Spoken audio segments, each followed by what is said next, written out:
So welcome to Powerhouse series at Soho House. So today we're going to be talking to very successful female entrepreneurs in the fashion industry, and we'll talk to how they, get started, what are the challenges, and especially how did they reinvent themselves in the past few years.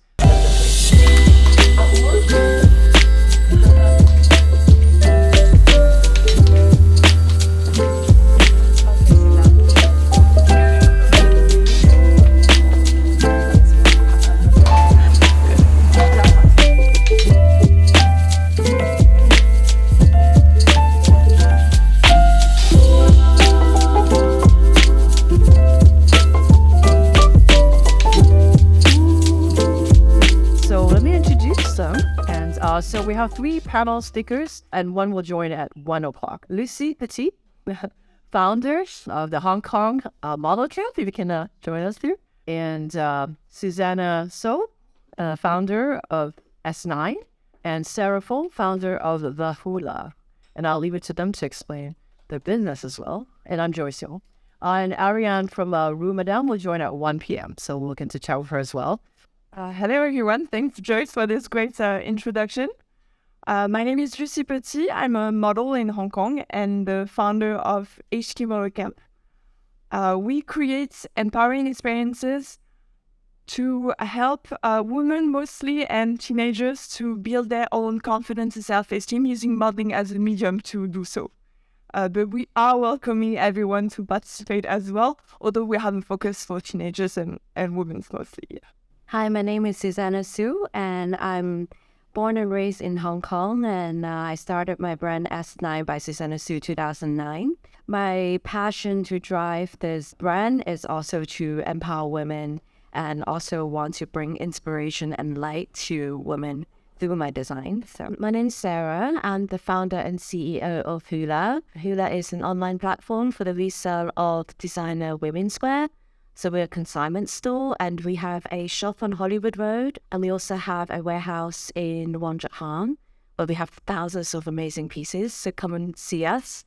We're actually moving to Quarry Bay in April. So by May, hope you can come and visit us. It would be a massive space. So with that, maybe you can give a bit of a backstory, right? How did you come up with the idea of starting your business and some early challenges in starting a business? Origin for me of HK Model Camp was a mix of my own growing as a model as well, going through all these experiences that sometimes, you get through a lot of rejections. You are being told sometimes that you do not belong, or there's some certain stereotypes and standards that are set for you. And although beauty standards are changing over time, it is something that sometimes we all struggle with. And although they may look at you as the model or like one model that have a certain characteristic, I realized that there was a lack in representation in Hong Kong and in general. That's something that we've been wanting to break away a bit as well from these stereotypes. And I went to New York back in 2019 to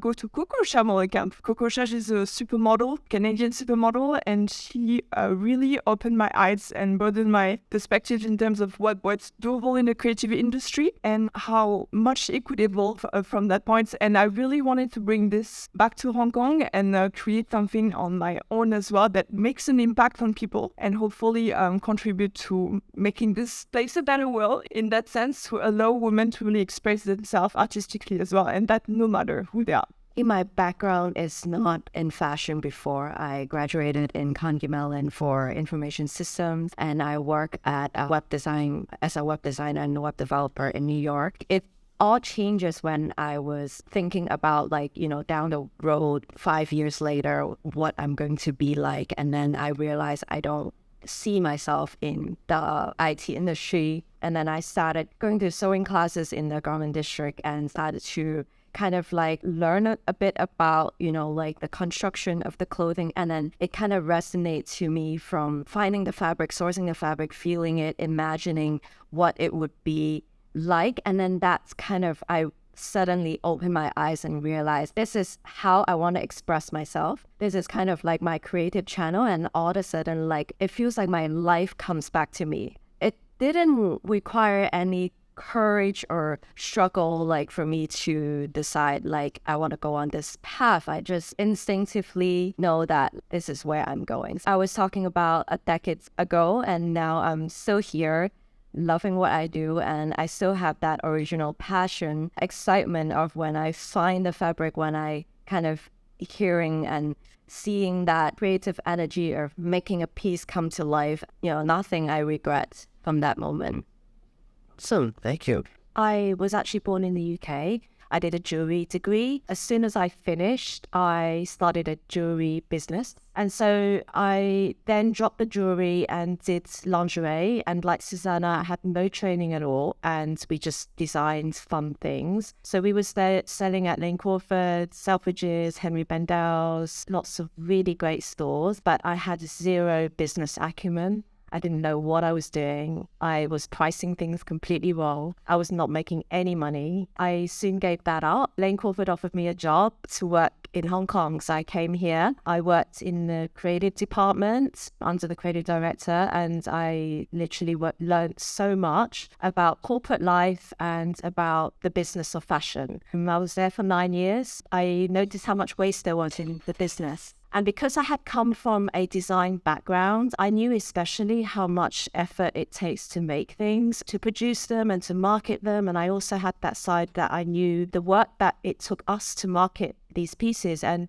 the sales seasons seemed to get shorter and shorter, and people were producing more and more products, and it just seemed crazy. And in London, I was actually shopping secondhand anyway. So I was like, hang on a minute, why isn't there any secondhand shops in Hong Kong or, businesses? And I had a bit of a research, and I realized that there wasn't anything here that was kind of stylish and cool and elevated. So I decided to leave and set that up. Wow, amazing journey. And Interesting that for me, I've realized during the pandemic, like especially workwear. So I was working as a model full time before. I'm still working as a model nowadays, but focusing more on HQ model camp. And I've realized that in the pandemic actually made me reflect a lot on what I wanted to do. I mentioned as well before, like meanings of life, right? Purpose of life. And I think that in a weird way, I'm not sure if the business would be where it is today if the pandemic wouldn't have stopped me from like continuing working as a model and having that break to really,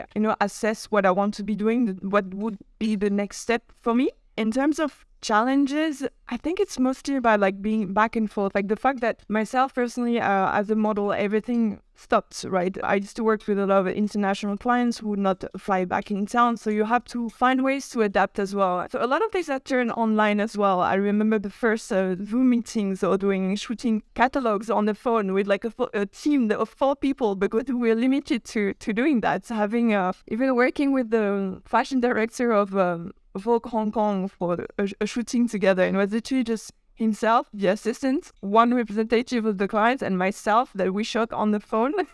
So it was interesting to see what we could develop as well to make this industry adapt to the pandemic. But I think the takeout from that as well was more about a self-reflection on what's truly important to you and what impact you can have for the business in general and on people.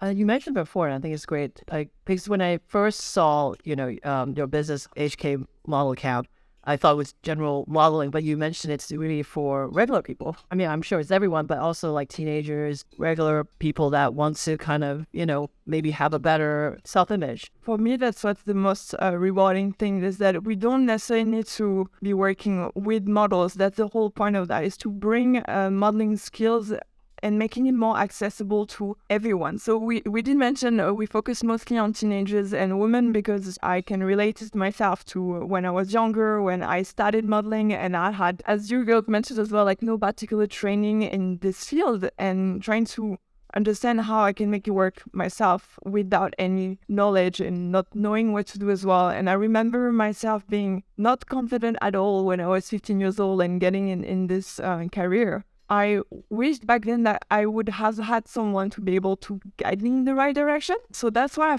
I find that really interesting, to be able to mix personal development with modeling and enhance your confidence skills and self-esteem by just learning how to be more confident in front of the camera, getting a better posture, and getting the skills that can take you further, whether it's if you're interested in modeling career, why not, but mostly for yourself, for your own personal development and professional career as well. And we do enjoy doing that, is like to really trying to bring the model in you, no matter who you are. We have worked with working women in finance, working women in IT, and I love breaking away from this usual standards of what a model should be. Right? Susanna, maybe you can speak about the past 2 years, some challenges and any changes you have to make in the business. Actually, looking back, I remember 2020 January. It was before COVID actually rolling out, and I wrote an article in LinkedIn talking about how I reflect on the 10 years of starting my brand, that whole journey, and thinking of like how to be more conscious as running a fashion business in terms of using materials that are more sustainable, thinking of the way of producing and selling it, which means that I actually switched to not holding a lot of stock. I become actually doing a lot of the like order event, like even with direct clientele, I would have like maybe a small, medium, large, or sometimes just like a medium, large, for people to try it, and then they can order it and then expect it to arrive within 2 to 3 weeks. I communicate this with my clients, and then they are very supportive of this, knowing that this is also helping to keeping the whole business, the whole exchange very sustainable. But through those years, I actually lost myself numbers of times because I have to be so many things to so many people, and I forgot what I actually really want. And I guess like during the COVID time, it actually even, have that opportunity to really think essentially what I should let go, what I should leave behind. Started thinking in that way really helped to clarify what is really essential in my path as a designer, as a founder of running a brand. Last year, I closed my showroom that I had for 10 years. I had my first showroom in 2012 and begin an online, offline platform. So I would launch my collection in hotel suites, and I would go travel also in Hong Kong and in Tokyo, in Singapore. I would travel to launch my brand that way and connect with my customer and get feedbacks. And that's how I run my business now. And although it's a very small scale business, I'm at my happiest in my life. That's great. I was gonna say, it sounds like there's some downtime, or when there's change, it's a good time to think about it, reflect, and do something different, or how you can make it more efficient, right? Your life and your business, and of course, in the case, make yourself happier too. I mean, that has to start from yourself, right? Also, Sarah, then maybe your take on this. Actually, it started in protest, I guess, 2019, and things started getting a bit scary. I only had like 3 members of staff then, so I put them all on part-time. And then when COVID hit, it was just like, oh my God, like, are you kidding me? I don't think I can survive that and something else.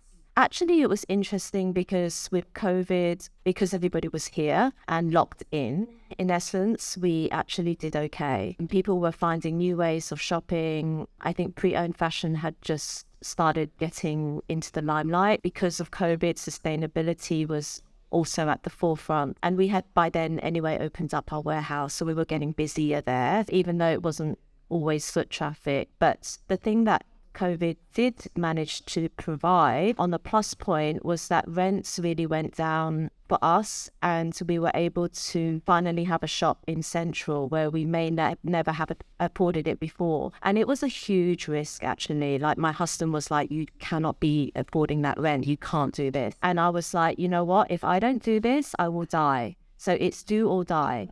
So I'm going to risk it, and I'm just going to do it. And that's how I've always done things, because if I look on the flip side, it doesn't look that great either. So I just think, what's the worst thing that can happen? And what is the basically best of 2 evils? So I went for it, and it's been great ever since. Last year was actually very challenging, just because I expected it to be better, and everybody it was just very uncertain. Hong Kong was just very uncertain. And so I think you could feel that, but I already feel it bouncing back this year. The other thing we also did was, because we were a local brand selling mainly to local clients, we then started selling to different marketplaces like Farfetch. This was a game changer for us, because we were then able to get out and sell our stuff to international clients. when our website was very shitty and not really working that well. And we've got a new one now, so it's fine. Then our website wasn't really functioning too well and people were not really making orders there. So the majority of it was online, offline, and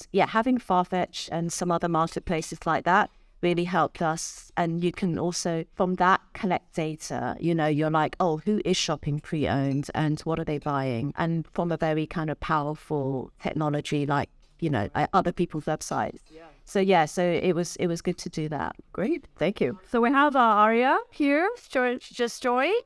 Hi. Ariane Zagury, founder of Rue Madame Fashion Group. Thanks for joining us. So we're going to start off just letting us know about your fashion group. How did you get started and why did you start the group? And we'll go from there. My company is called Rue Madame Fashion Group. We have about 170 employees. We operate about 65 points of sale across the region and about 10 brands and 4 online platforms. I was in banking in London and I moved here in 2018, pregnant with my first child. I now have 4 kids, in case I forget to say that later. Wait, 4 kids between 2018 to now? Yeah.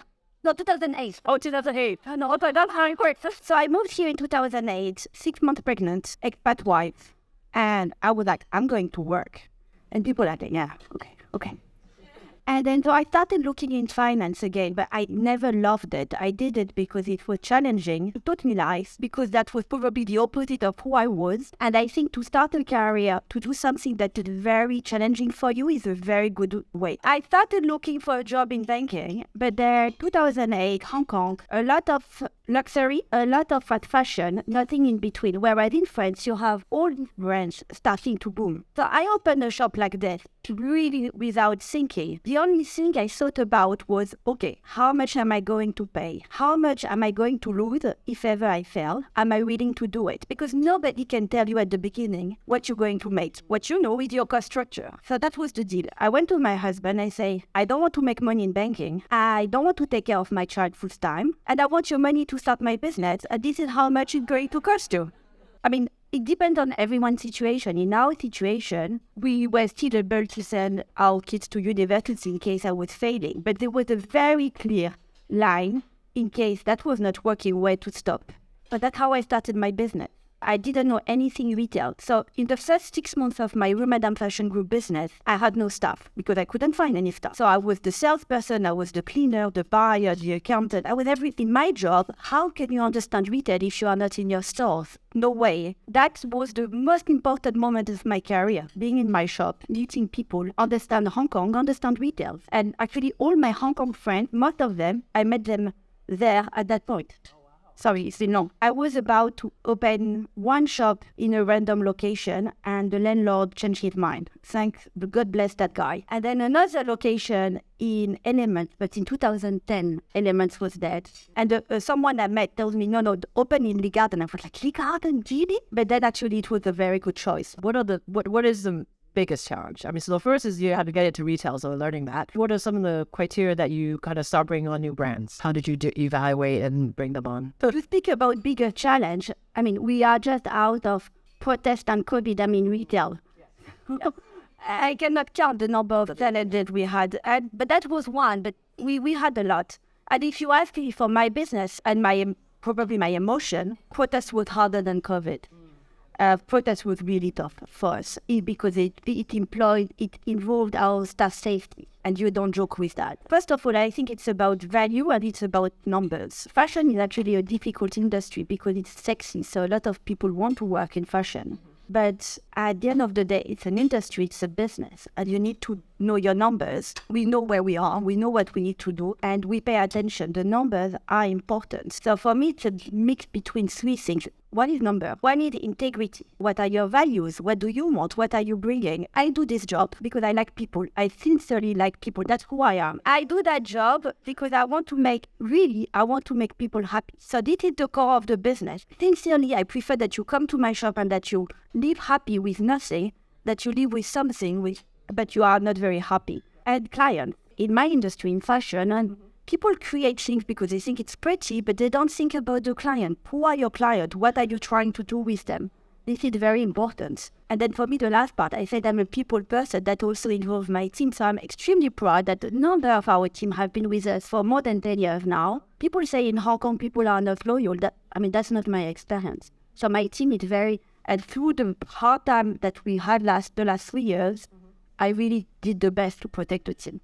And you have so many different locations. How do you keep it consistent though? Because you have different brands and different type of brands. You want to keep everyone happy as well. My first store was Rue Madame, which is a concept store. I really hope you all know it. If you don't, please visit us. We have 5 stores in Hong Kong. And we have, I would say, the best selection of beautiful international brand and great product, because I'm also very much about product. But then very quickly after, we moved into operating mono brands. So you probably visited some stores that are operated by us, but you don't see it as like Sweaty Betty or Hobbs or Whistles or American Vintage or some other brand. In the past, also, I think that's an important part. We also operated other brands that we thought. Also, actually, the exit is part of an entrepreneur life. All these brands, I think for me, what was important, the way we select big partners, they are forcing.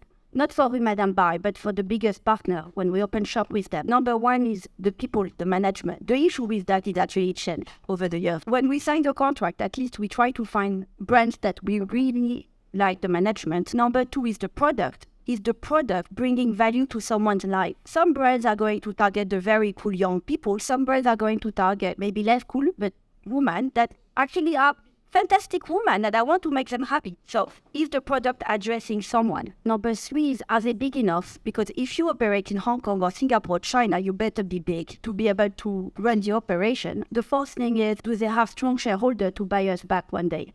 That's it. So we talked a bit about sustainability in fashion, and I know you're a big proponent for that, and of course, something that's your business as well, right? As circular fashion and sustainability. When I first started the consignment business, I didn't actually realize the detriment of fashion on the planet. It was only when I was starting it and I was starting to look at some of the angles and the conversations and meeting people that I was like, oh my God, it's the second biggest pollutant in the world next to oil. The fashion industry actually makes it very difficult to find those details at first because obviously they're making so much money. The last 10 years or more, fast fashion was also gaining speed. This was a big reason for me doing this business. The first reason obviously is just repurposing this, because this is what I love to do and I hate waste. And then the second one was the sustainability aspect. And if you think about how it takes over 10 gallons of water to make the cotton for one pair of jeans. The energy it requires is similar to driving 80 miles in the car. And that's a very long way to go for a pair of denim jeans. So when you look at it like that, once we know the facts, we can then hopefully,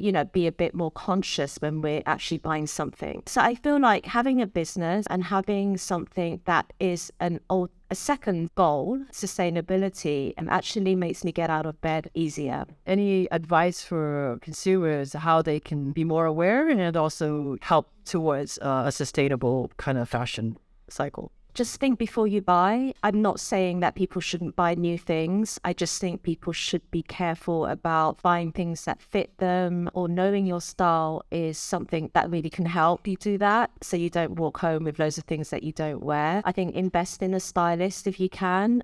Get your capsule wardrobe sorted out. Try and invest in materials like silk and natural materials that might be easier biodegradable. I think the difficult thing with materials is that when they're all mixed together, like synthetics mixed with cotton, mixed with silk, these are really hard materials to break apart, which means that they're difficult to separate and go into recycling. So that's the problem. And even donating your clothes isn't really the answer, because what they end up doing is they end up shipping it over to places in Africa where they have so much product already. They have bales and bales and bales of fast fashion where they don't even know what to do with it themselves, and they're selling it for sure, but we're also impacting their designers and their products because they also have designers that they want to champion, but people keep dumping waste on their land and they have too much of it now. So it's not what they want, basically. It's too much. We're all human. And of course, the easiest thing is to never buy anything, right? But we're never going to want to do that. We want to look good. We want to feel good. It's also for our mental health. And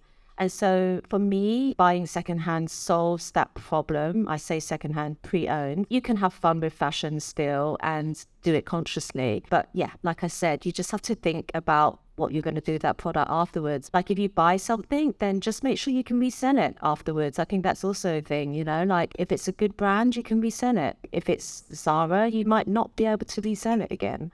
So, you know. Got it. Well, thank you very much.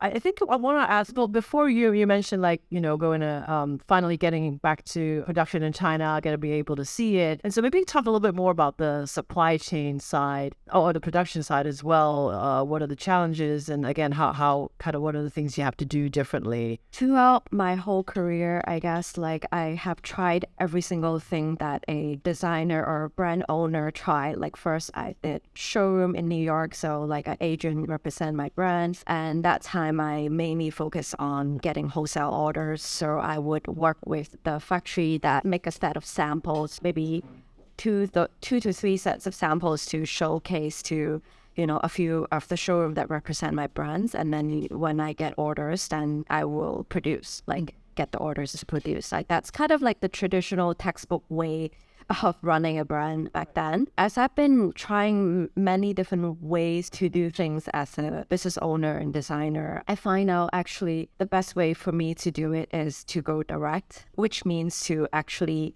work with my clients. Slowly, I tried different things. I realized actually I'm really the best working directly with my clients. That way I actually can do a lot more deep work. Like that's actually kind of what I want to do. Even as a person, I'm better with one-on-one than in like a big group. I'm not very like a socializing person. I like kind of thinking deeper into one subject. But actually I was coming to a point that I started to work with my factory a different way. It's actually not really a factory, it's more like a workshop because they also don't take in like large orders. Like we work with like a small order, which is very fortunate for me and a lot of designers that it's just starting out, because it's very difficult to have factory willing to do your samples and like not getting a huge order. Later on, I was saying that I wrote this article about fashion, running the fashion business differently in terms of like, you know, only doing the sample and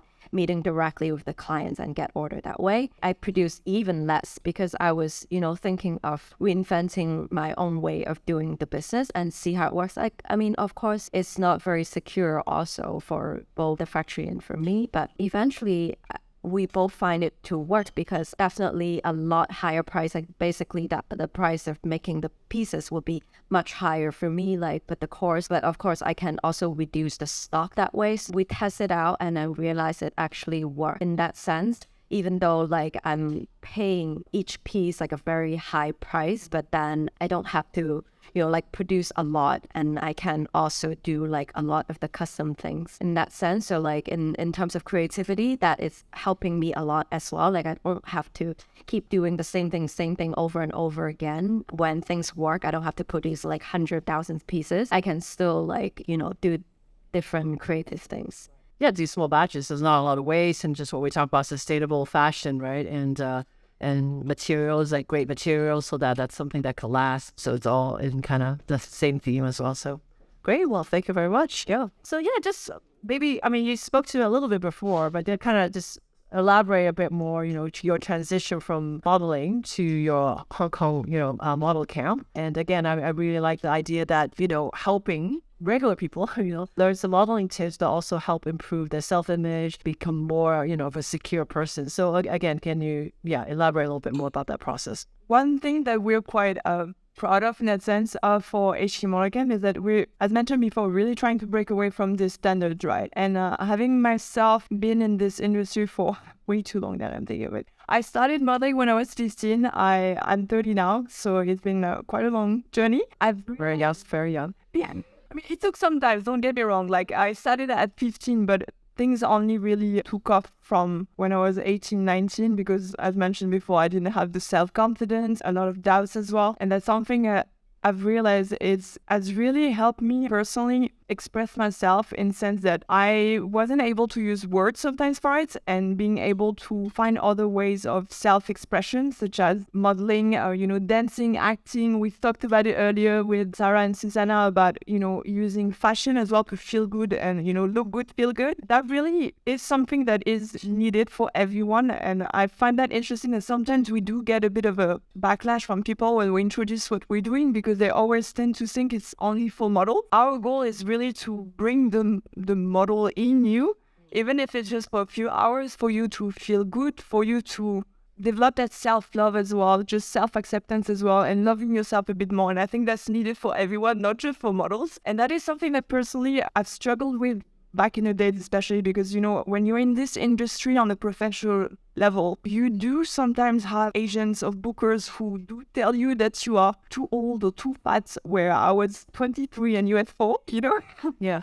So it really puts things into perspective, and that's something that we need to shift from, because everyone should be represented. And find that a bit sad that, you have to conform to what some people may be thinking of this ideal beauty standard, when we know for a fact that they kept on changing over and over, and what your beauty of standards may be nowadays may be totally different in 10 years. So why changing them now if you know that in 10 years that may change again? What are some of the ways that you can you market or talk to different groups or collaborate? So I think we're really trying to push as well forward, and perhaps as well collaborating with brands who share the same values and that do have a wider representation. So we've talked about wider range of sizes, for example. It is something that for us, perhaps that when we started the branding, it looked too much like it is for models to turn you into a model. And that's something we're trying to really break away from. And so far, we've mostly worked with whoever were the clients joining in. And that's interesting to see that there's still not enough diversity, and we want to be more inclusive. So that's something we want to really be shifting from now on, to represent more people. So everyone in this room is invited to attend HK Model Camp. It'd be a pleasure to have you and be able to be part of that journey together. Awesome. Thank you. Looking forward to seeing more. Yeah, it sounds like it's an amazing idea. And as you said, definitely. I mean, I think during the pandemic, we have a mask on and, and sweats at home. And now I'm out today with great clothes by S.Nine. And then, and we were doing a photo, we were doing some portraits earlier. And then you gave me some tips. And I'm like, wow, I'm feeling good. So I think, everyone, could bring out the model inside and just feel good and confident and just walk out, So I think it's much needed. So thank you very much, Sue. Thank you so much. Well, thank you, everyone.